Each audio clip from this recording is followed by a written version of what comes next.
Hello girls and boys, હવે 12મા ધોરણનું પહેલું chapter ભાગીદારી વિષય પ્રવેશની આપણે શરૂઆત કરવાની. એકચ્યુઅલી પહેલું ચેપ્ટર ભાગીદારી વિષય પ્રવેશ અને બીજું ચેપ્ટર ભાગીદારીના વાર્ષિક હિસાબો. જો ટેક્સ્ટબુકમાં અલગ અલગ આપ્યા પણ આપણા માટે તો આ ચેપ્ટર એક જ છે. આ બે ચેપ્ટર મળીને આપણે ભાગીદારી સમજવાની છે અને ભાગીદારીના વાર્ષિક હિસાબો સમજવાના છે. તો બહુ ઇમ્પોર્ટન્ટ ટાસ્ક છે, પણ એમાં ચેપ્ટર વાઇઝ જો ચર્ચા કરવામાં આવે તો પહેલું ચેપ્ટર ભાગીદારી વિષય પ્રવેશ ઇન્ટ્રોડક્શન ટુ પાર્ટનરશિપ, એના માર્ક્સનું વેટેજ કહું તો વિભાગ એ એની અંદર એક MCQ પૂછાય એટલે 1 માર્ક્સ થયું, અને સી વિભાગની અંદર એક એક્ઝામ્પલ પૂછાય, ઓબ્જેક્ટિવ પ્રકારનો એક્ઝામ્પલ, નાનો દાખલો, જેના 3 માર્ક હોય, 3 માર્ક્સ. આમ ટોટલ પહેલું ચેપ્ટર એ 4 માર્ક્સનું પૂછાય છે. તો 4 માર્ક્સનું વેટેજ ધરાવતું ચેપ્ટર, પણ માત્ર માર્ક્સને ના જુઓ કે 4 માર્કનું ચેપ્ટર. ઇમ્પોર્ટન્ટ છે ચેપ્ટરની ડેપ્થ. જ્યાં ભાગીદારી સમજવાની છે ત્યાં આ ચેપ્ટર અતિ મહત્વનું કહેવાય. તો ભાગીદારી સમજવા માટે આ બધી વસ્તુ આપણે જોઈ રહ્યા છે. Let's see. ઓકે, હવે એકચ્યુઅલી ભાગીદારી એટલે શું, તો બહુ સાદી અને સરળ ભાષામાં વાત કરીએ તો એક ઉદાહરણ દ્વારા અહીંયા સમજાવી શકીશું તમને વધારે સારી રીતે. એક વ્યક્તિ છે કે જેની પાસે આવડત છે, એની પાસે કંઈક ને કંઈક બનાવવાની ક્ષમતા છે, કોઈક ઉત્પાદન તૈયાર કરી શકે છે, પણ પૈસાનો અભાવ છે. હવે એ એકલો ધંધો કરે છે તો જે વસ્તુ એ વેચે છે પ્રોપર વેચી નથી શકતો. કેમ? કારણ કે એની પાસે નાણાંનો અભાવ છે. તો એ પોતાના ગામમાં જ ધંધો કરી શકે છે. શહેરમાં જવું હોય તો વિચારવું પડે, પૈસા તો કે કમી છે. મોટી એડવર્ટાઇઝમેન્ટ કરવી હોય તો કે કમી છે, પૈસાની કમી પડે છે. તો એક લિમિટેડ નાનો ધંધો કરે છે. હવે એ જ ગામમાં બીજો પણ એક વ્યક્તિ છે કે જેની પાસે પૈસા તો કે ઘણા બધા છે, પણ એ કોઈ વસ્તુનું ઉત્પાદન નથી કરતો. એની પાસે એવી આવડત પણ નથી જેવી પેલા પાસે છે. પહેલા વ્યક્તિ પાસે આવડત છે, પૈસાની કમી છે, બીજા પાસે આવડત નથી, પૈસા છે. તો ક્યાંક ને ક્યાંક બંને વ્યક્તિઓમાં કોઈ ખામી છે.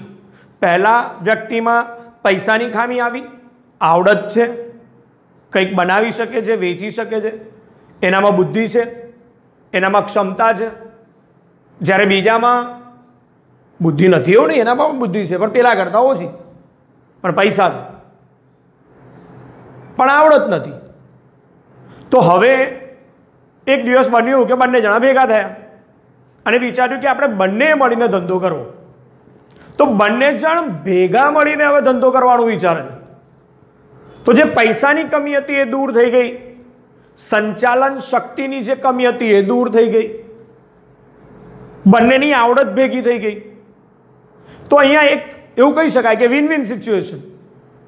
બંને મળીને, આમ ગુજરાતીમાં કહેવત છે ને, 1+1 2 જણ મળે એવું નહીં, 1+1 2 ના થાય, પણ 1+1 એટલે 11 જણનું કામ થાય. તો એ રીતે આ 2 જણા મળી ગયા. એકની પાસે પૈસાની કમી હતી, બીજાની પાસે સંચાલન મેનેજમેન્ટની કમી હતી. 2 જણ મળીને ધંધો કરે છે. તો એ જે ધંધાનું સ્વરૂપ આવ્યું એ સ્વરૂપને કહેવાય ભાગીદારી. બહુ સિમ્પલ અન્ડરસ્ટેન્ડિંગ છે. કોઈ એકાકી વેપારી હોય, કોઈ એક જ વેપારી હોય તો એની પોતાની અમુક લિમિટેશન આવે. એ ધંધો એકલો કરી શકવા માટે સક્ષમ નથી એવું નહીં, પણ લિમિટેશન તો આવે, મર્યાદા આવે. કેમ? પૈસાની મર્યાદા, મૂડીની મર્યાદા, સંચાલન શક્તિની મર્યાદા. કેટલો સમય ફાળવી શકે? કંઈ 24 કલાક 365 દિવસ કામ નહીં કરી શકીએ, પણ એના બદલે એક કરતાં વધુ વ્યક્તિ ભેગા થાય, 1 2 3 4, તો અને બધા મળીને ધંધો કરે છે. દરેકમાં કંઈક ને કંઈક પ્લસ પોઈન્ટ છે. કોઈકની પાસે આવડત છે, કોઈકની પાસે સંચાલન છે, કોઈકની પાસે વધારે બુદ્ધિ હોય, કોઈક કામ કરી શકતો હોય, કોઈકની પાસે પૈસા વધારે હોય. બધા મળીને પોતપોતાનું એક સારાપણું એ બિઝનેસમાં નાખે છે. તો ધંધાનું આવું સ્વરૂપ જે બન્યું એને કહેવાય ભાગીદારી. અને આ ધંધાનું સ્વરૂપ ભાગીદારી છે.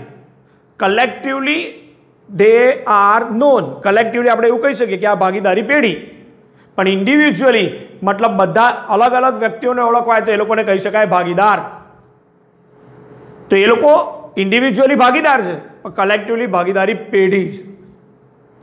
હવે એકચ્યુઅલી થોડુંક લીગલ પોઈન્ટ ઓફ વ્યૂ જોઈએ તો કંપનીઝ એક્ટ 2013, કંપનીનો કાયદો 2013, એના નિયમ પ્રમાણે આપણે જોઈએ તો વધુમાં વધુ કેટલા વ્યક્તિઓ ભાગીદાર બની શકે. તો એની અંદર ઇન્ડિકેટ કરવામાં આવ્યું છે કે વધુમાં વધુ, યાદ રાખજો, કંપનીઝ એક્ટ 2013 એમાં ઇન્ડિકેટ કરેલું છે કે 100 થી વધારે ના હોવા જોઈએ. એટલે મેક્સિમમ, મહત્તમ 100 હોય. પણ ઓન ધ કોન્ટ્રેરી તરત જ કંપનીઝ રૂલ 2014, કંપનીઝ રૂલ નિયમો પ્રમાણે 2014 ના નિયમ પ્રમાણે વધુમાં વધુ માત્ર 50 ભાગીદાર હોઈ શકે. એટલે આ એમસીક્યુમાં પૂછાશે, ધ્યાનમાં રાખવાનું. ભાગીદારી તો ભાગીદારી કોઈ એક વ્યક્તિથી તો થાય નહીં કે હું ચલો સમીર સર તો એકલા ભાગીદારી, હું એકલો ભાગીદાર છું, એવું ના હોય. આ એકાકી પેઢી કહેવાય, એક વેપારી કહેવાય. પણ એક કરતાં વધુ વ્યક્તિ મળે એટલે ઓછામાં ઓછા 2 વ્યક્તિ તો જોઈએ. અને વધુમાં વધુ કેટલા ભાગીદાર બની શકે? 50. તો આ ખાસ ધ્યાન રાખવાનું, એમસીક્યુમાં પૂછાય છે, એ ધ્યાન રાખવું પડે. તો આટલું તમારે ધ્યાન રાખવાનું છે. હવે એની વ્યાખ્યા શું? ભાગીદારીની વ્યાખ્યા શું? તો ધ્યાન રાખજો ગર્લ્સ અને બોયઝ, 1932ના ભાગીદારીના કાયદા મુજબ ભાગીદારી એ એવી વ્યક્તિઓ વચ્ચેનો સંબંધ છે કે જેઓ નક્કી કરેલ પ્રમાણમાં નફો નુકસાન વહેંચવા સંમત થયા હોય અને એવો ધંધો કરતા હોય જે તેઓ બધા દ્વારા અથવા તેઓ બધા વતી કોઈ એક અથવા એનાથી વધુ વ્યક્તિઓ દ્વારા ચાલતો હોય. That's all. તો ભાગીદારી એ એવા વ્યક્તિઓ વચ્ચેનો સંબંધ છે કે જેઓ નક્કી કરેલ પ્રમાણમાં નફો વહેંચવા સંમત થયા હોય. મતલબ જે પણ પેઢીનો નફો થશે તો કે આપણે નક્કી કરી દીધું, ચલો 2 વેપારી, પહેલા જે મેં તમને ઉદાહરણ આપ્યા, ગામડાનો એક વેપારી જેની પાસે પૈસા નતા, બીજાની પાસે પૈસા હતા, 2 જણ ભેગા નક્કી થઈ ગયા. એ લોકોએ કીધું હવે આપણે ધંધો કરવો છે. તો એ બંને મળીને નક્કી કરે છે કે ભાઈ જે પણ નફો થાય એ આપણે સરખે હિસ્સે વહેંચી લઈશું. તો એ પ્રમાણ નક્કી થયું. તો એ લોકો નક્કી કરેલ પ્રમાણમાં નફો વહેંચવા સંમત થયા છે અને એવો ધંધો કરે છે જે તેઓ બધા દ્વારા અથવા તેઓમાંથી કોઈ એક દ્વારા પણ ચાલતો હોય અથવા એક કરતાં વધુ વ્યક્તિ પણ હોઈ શકે. તો આવી વ્યવસ્થાને ભાગીદારી કહેવાય. તો બહુ સિમ્પલ વ્યાખ્યા છે. આઈ રિપીટ અગેન, 1932ના ભાગીદારીના કાયદા મુજબ ભાગીદારી એ એવા વ્યક્તિઓ વચ્ચેનો સંબંધ છે કે જેઓ નક્કી કરેલ પ્રમાણમાં નફો વહેંચવા સંમત થયા હોય અને એવો ધંધો કરતા હોય જે તેઓ બધા દ્વારા અથવા તેઓમાંથી કોઈ એક દ્વારા ચાલતો હોય. અને ભાગીદારી ઓછામાં ઓછી 2 વ્યક્તિઓ દ્વારા થઈ શકે, જ્યારે વધુમાં વધુ 50 વ્યક્તિઓ. That's all. તો આટલી વ્યાખ્યા ધ્યાનમાં રાખવાની. Hope so you understand this one. હવે આપણે આ ચેપ્ટરમાં 2 પોઈન્ટ જોયા. એક તો ભાગીદારી એટલે શું અને એની વ્યાખ્યા. હવે થર્ડ પોઈન્ટ જે આપણે આ ચેપ્ટરનો જોવાનો છે એ ભાગીદારીના લક્ષણો, કે ભાઈ ભાગીદારીમાં કોને ભાગીદારી કહી શકાય. તો વ્યાખ્યા સ્વરૂપે તો ભણ્યા કે ભાઈ 1932ના કાયદા મુજબ ભાગીદારી એ એવા વ્યક્તિઓ વચ્ચેનો સંબંધ કે જેઓ નક્કી કરેલ પ્રમાણમાં નફો વહેંચવા સંમત થયા હોય. પણ એના લક્ષણો શું? કયા કયા લક્ષણો આપણે જોવાના એના? તો અલગ અલગ એની અંદર ટોટલ 7 લક્ષણો છે. 7 લક્ષણોને આપણે ફાળવી શકાય કે આ 7 અલગ અલગ ભાગીદારીના કેરેક્ટરિસ્ટિક્સ છે. તો પહેલું લક્ષણ, ભાગીદારી કઈ રીતે કરી શકાય, મતલબ ભાગીદારી કઈ રીતે અસ્તિત્વમાં આવે. તો ભાગીદારી માટે કોઈ નિયમ બનાવેલા છે, કોઈક કાયદો કાનૂન, ટર્મ્સ કન્ડિશન? તો કે હા. પહેલું લક્ષણ, ભાગીદારી કરારથી અસ્તિત્વમાં આવે. એનો મતલબ તમારે ભાગીદારી કરારનામું બનાવવું પડે. બટ હું અહીંયા તમને ચોક્કસપણે કહીશ કે ભાગીદારી કરારનામું તૈયાર કરવું એ ફરજિયાત નથી, મરજિયાત છે. ના બનાવો ને તોય ચાલે કરારનામું. હું મારો ભાઈબંધ 2 જણ ભેગા થઈ ગયા, ધંધો ચાલુ કરી દીધો, ઓકે, કરારનામું નહીં બનાવ્યું તો ચાલે. અથવા હું ને મારો ભાઈબંધ 2 ભેગા થઈ ગયા, ધંધો ચાલુ કરી દીધો, પણ મૌખિક ભાગીદારી કરી. ઓય જો તું આપણે 2 ભાઈબંધ કરા, પણ નફો નુકસાન તો કે સરખે હિસ્સે વેચીશું, મને તારા પર વિશ્વાસ છે ને તને મારા પર વિશ્વાસ છે. પણ મિત્રો, આ વિશ્વાસ મૌખિક તમે ક્રિએટ કરેલો છે, કોઈક ને કોઈક દિવસ પ્રોબ્લેમ થાય. એટલે સમજો, અહીંયા ભાગીદારી કરારથી જ અસ્તિત્વમાં આવે, પણ એ કરાર લેખિત હોઈ શકે, મૌખિક હોઈ શકે, કોઈ પણ રીતનો હોઈ શકે. ભાગીદારી કરાર પત્ર ન તૈયાર કરો ને તો એકવાર ચાલે, પણ ભાગીદારી કરાર પત્ર તૈયાર કરવું ફરજિયાત નથી, મરજિયાત છે, પણ તૈયાર કરવું જોઈએ. ભવિષ્યમાં નાણાકીય પ્રશ્નો ઉપસ્થિત થાય, 2 ભાઈબંધોની દોસ્તી તૂટી જાય, કંઈક પ્રોબ્લેમ થાય, નાણાકીય પ્રશ્નો ઉપસ્થિત થાય, તો એવું ન થવા દેવું હોય તો કરારપત્ર તૈયાર કરવું જોઈએ. તો આ પહેલું લક્ષણ, ભાગીદારી કરાર પત્ર મતલબ ભાગીદારી કરારથી અસ્તિત્વમાં આવે. એના પછી ભાગીદારી કરવાની કેમ, બીજું લક્ષણ, તો ડેફિનેટલી ભાગીદારી, કોઈ પણ વ્યક્તિ ધંધો કેમ કરે? ચલો હું અને તમે બંને ભાગીદાર બની ગયા, તો કેમ આપણે કોઈ ધંધો કરીએ છીએ? કેમ ધંધો કરીએ? હા, બસ મજા આવે એમ? ના, ધંધાનો કોઈક ઉદ્દેશ હોય. તો દરેક ભાગીદારીનો ઉદ્દેશ હોય છે નફાનો, મેક્સિમમ પ્રોફિટ, મહત્તમ નફો. તો ભાગીદારી એનો ઉદ્દેશ, એનો હેતુ એ નફાનો હોય છે. તો આપણે એક વસ્તુ ધ્યાનમાં રાખવાની કે ભાગીદારી કોઈ પણ વ્યક્તિ કરે કેમ, તો ભાગીદારી કરવાનો મતલબ જ એ છે કે એને ધંધામાંથી નફો જોઈતો હોય છે, તો નફા માટે ભાગીદારી કરે. હવે જે પણ ભાગીદારી કરો તો ધંધો કયા પ્રકારનો હોવો જોઈએ? તો ત્રીજું લક્ષણ, ધંધો એ કાયદેસરનો હોવો જોઈએ, નેચરલ છે. આનાથી આગળ હું તો એવું પણ ન કહું કે ગેરકાયદેસર ધંધો બી કરી શકાય, ડોન્ટ લાઈક ધેટ. પણ તમે ભાગીદારી કરો, કરારનામું બનાવો, તો તમારો ધંધો કેવો હોવો જોઈએ? તો ઓફકોર્સ તમારો ધંધો એ કાયદેસરનો હોવો જોઈએ, તો જ ધંધો થાય. હવે જે પણ ભાગીદારો નક્કી થયા, આપેલું મેં તમને ઉદાહરણ આપ્યું એ પ્રમાણે કે એક વ્યક્તિ પાસે પૈસા નહોતા અને બીજા વ્યક્તિ પાસે પૈસા હતા, એકની પાસે આવડત હતી, બીજાની પાસે પૈસા હતા, બંને જણ મળીને ધંધો કરે છે, તો બંને એકબીજાના કોણ કહેવાય? તો રિમેમ્બર, જ્યારે એક કરતાં વધુ વ્યક્તિઓ ધંધામાં જોડાય, 50થી વધારે નહીં, તો એ સમગ્ર પેઢીને કહેવાય ભાગીદારી પેઢી. અને એ ભાગીદારી પેઢીમાં જોડાનાર દરેક વ્યક્તિ એને કહેવાય ભાગીદાર. તો અહીંયા દરેક ભાગીદાર એકબીજાનો એજન્ટ છે, દરેક ભાગીદાર એકબીજાનો એજન્ટ છે, પ્રતિનિધિ છે. તો દરેક ભાગીદારને એકબીજાનો પ્રતિનિધિ કહેવામાં આવશે, એકબીજાનો એજન્ટ કહેવામાં આવશે. આ એક વસ્તુ ધ્યાનમાં રાખવાની. તો તમે અલગ અલગ પ્રકારના લક્ષણો ભણતા જાઓ છો, આ ધ્યાનમાં રાખો. પાંચમું લક્ષણ કે કોઈ પણ ભાગીદારી પેઢી હોય તેની અંદર સભ્ય સંખ્યા કેટલી છે? કે હું તો ઘણી બધી વાર બોલી ચૂક્યો, વ્યાખ્યાથી બોલતો આવ્યો છું. સભ્ય સંખ્યા કેટલી આવે? તો તમે પોતે બી કહી શકો કે ભાગીદારીના લક્ષણોની અંદર સભ્ય સંખ્યા, તો ભાગીદારીમાં કેટલી સભ્ય સંખ્યા? તો નેચરલ છે, ઓછામાં ઓછી 2 અને વધુમાં વધુ 50. એમ તો કંપનીઝ એક્ટ, કંપનીના કાયદા પ્રમાણે 2013 પ્રમાણે એમાં સૂચન 100થી વધારે વ્યક્તિઓ લેવાનું નથી, પણ કંપનીઝ રૂલ 2014 પ્રમાણે 50 વ્યક્તિઓ મહત્તમ. એટલે તમારે તો આ જ ધ્યાનમાં રાખવાનું કે ભાગીદારી ઓછામાં ઓછા 2 વ્યક્તિથી થાય અને વધુમાં વધુ 50 વ્યક્તિઓથી થાય. નેક્સ્ટ પોઈન્ટ, છઠ્ઠો પોઈન્ટ, દરેક ભાગીદારોની જવાબદારી કેટલી પેઢીમાં?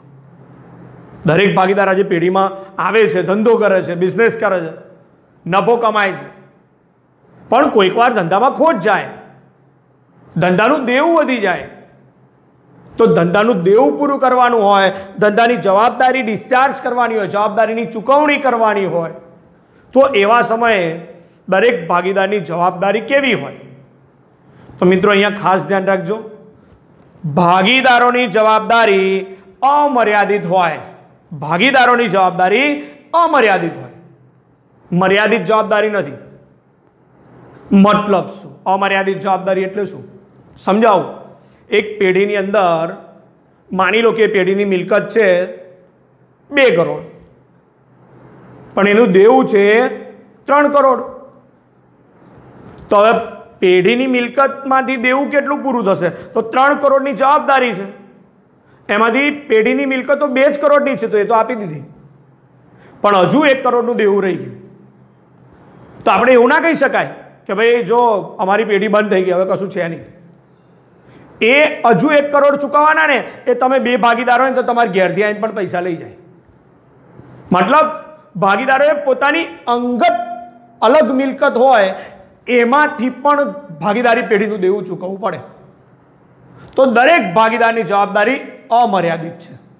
તમારી અંગત મિલકત વેચીને પણ ભાગીદારી પેઢીનું દેવું પૂરું કરવું પડે. આ ધ્યાનમાં રાખવાનું. તો આ તમારો નેક્સ્ટ પોઈન્ટ હતો. જે પોઈન્ટ હતો એ કે ભાગીદારોની જવાબદારી કેવી? તો કે અમર્યાદિત. હવે પેઢીની માલિકી અને સંચાલન એ કોના હાથમાં હોય? જે પણ ભાગીદારી પેઢી આપણે બનાવીએ, એક પેઢી બનાવી ભાગીદારી પેઢી, તો એની માલિકી કોની અને એનું સંચાલન કોણ કરશે? ઓફકોર્સ એની માલિકી ભાગીદારોની હોય, અને મોટા ભાગે ભાગીદારી પેઢીમાં એનું સંચાલન પણ ભાગીદારો દ્વારા થતું હોય. અને આ બધા લક્ષણો તમે જુઓ વ્યાખ્યાની અંદર આવરી લેવામાં આવ્યા છે કે ભાઈ ભાગીદારી એ એવા વ્યક્તિઓ વચ્ચેનો સંબંધ છે જેઓ નક્કી કરેલ પ્રમાણમાં નફો વહેંચવા સંમત. તો નફાનો હેતુ, અને એવો ધંધો કરે છે જે તેઓ બધા દ્વારા થાય, એટલે સંચાલન બધા કરે છે, અથવા તેઓમાંથી કોઈ એક દ્વારા થાય. અને પછી સભ્ય સંખ્યા બી કહી દીધી કે ઓછામાં ઓછા ભાગીદારીમાં 2 વ્યક્તિ જોઈએ અને વધુમાં વધુ 50. તો આટલા 7 લક્ષણો તમારે ધ્યાનમાં રાખવાના. એની કન્ફ્યુઝન? તો ગર્લ્સ અને બોયઝ ખાસ ધ્યાન રાખવું, આ ચેપ્ટર માત્ર 4 માર્કનું જ પૂછાય છે, પણ માર્ક્સનું વેટેજ ન જોતા ચેપ્ટરનું ઘણું મહત્વ હોય.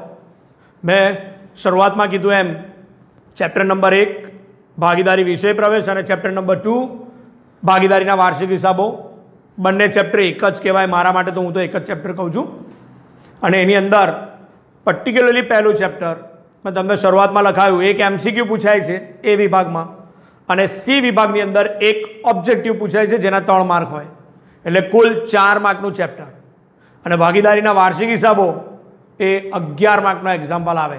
એમ બંને ચેપ્ટર જો વણી લેવામાં આવે, એક જ કહેવામાં આવે, તો 11 + 4 15 માર્કનું મહત્તમ વેટેજ.